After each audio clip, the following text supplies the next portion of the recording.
Hey guys, welcome back to my channel. The diamond industry is at a crossroad in several areas as we begin 2024. So I want to touch on 5 of those that I'm keeping my eye on in the year ahead. Before I do that, help a brother out, hit the like button, subscribe to my channel for more updates such as this, and connect with me through my website, avikravitz.com. I'd love to hear from you.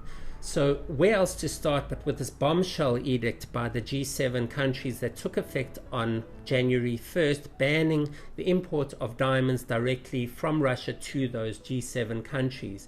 From March 1st, the ban will be extended to Russian goods polished in third countries or those that have been substantially transformed elsewhere. And then from September 1st, it will extend to lab-grown diamonds, jewelry, and watches containing diamonds, etc.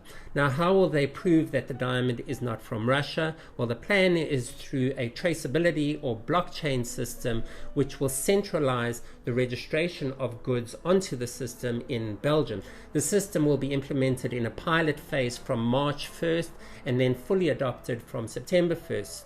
Now, there's a lot to be said about this plan, what it means for the industry and the flow of diamonds, how it'll affect the efficiency of the market and the turnover of goods. And we'll tackle this complicated subject in a separate video. It's very detailed and very nuanced. For now, this issue of source verification is the first and arguably the most important major theme to be aware of in 2024. The second follows on from that, and that is the broader issue of responsible sourcing through various traceability programs. If the G7 plan does indeed come to fruition, as we expect it will mean that all non-Russian diamonds will need to be accounted for, and companies in the industry will need to adopt one of the systems that service providers such as Tracer, Sarin, Everledger, iTraceIt, Authentia provide. So this traceability capability is being ramped up, and I believe that jewelers and brands will steer the market to include other elements such as one's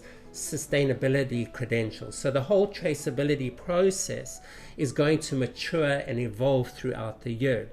Number 3 is the more immediate issue of jump-starting trading.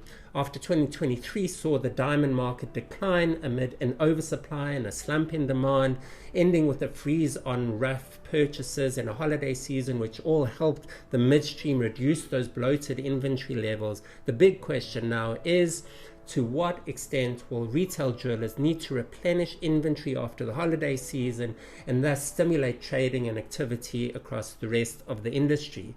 Usually trading increases in the first quarter of a year as jewelers replace inventory sold during the holiday season, which then stimulates polish trading and in turn stimulates rough sales. So we'll see if that happens this year. It didn't happen last year. It seems that the market has improved at least slightly and that the industry is beginning 2024 with some semblance of equilibrium and therefore is better positioned to restart that trading cycle. But it all depends on the levels of demand and of course whether that demand can be sustained throughout the year. Will we see 2023's depressed levels or a return to 2021's euphoric levels of demand? As I said before, we cannot take demand for granted, and I think that the trade really needs to put a greater emphasis on marketing this year and perhaps upping the ante with regard to those entities charged with marketing natural diamonds.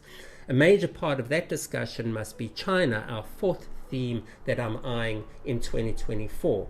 Now, China ushers in the Chinese New Year of the Dragon on February 10th. So we are technically now in the peak season of Chinese demand. So will that dragon come to life again after several years of laying dormant, starting with COVID and continuing through the recovery from the pandemic or the lack of economic recovery from the pandemic? That question coming amid a forecast for stagnant consumption in China over the coming years. So January, February is an important period for us to understand the state of the Chinese market. Finally, I'm looking at the bridal segment, where some have predicted a spike in engagements which should have begun in the 4th quarter that just passed. Now, that could be a boon for the industry or it could be a bust, particularly if lab-grown diamonds continue to gain market share in this bridal segment. I think we're going to see a reversal in that trend as lab-grown retail prices will come under pressure and consumers will see the lack of value in the product. So we have an interesting year ahead of us with many moving parts. Keep an eye on those 5 developments: source verification as they pertain to Russian sanctions, the broader theme of responsible sourcing and traceability, levels of demand and the extent to which the industry is able to stimulate the market, China, and Bridal. Have I missed anything? I'd love to hear your thoughts. Leave a comment, like this video, share it, and subscribe to my channel for more insights on the diamond and jewelry market. Check out my previous video in which I look back at how the market shaped up in 2023. For now, thanks for watching everyone, and I'll see you again next time.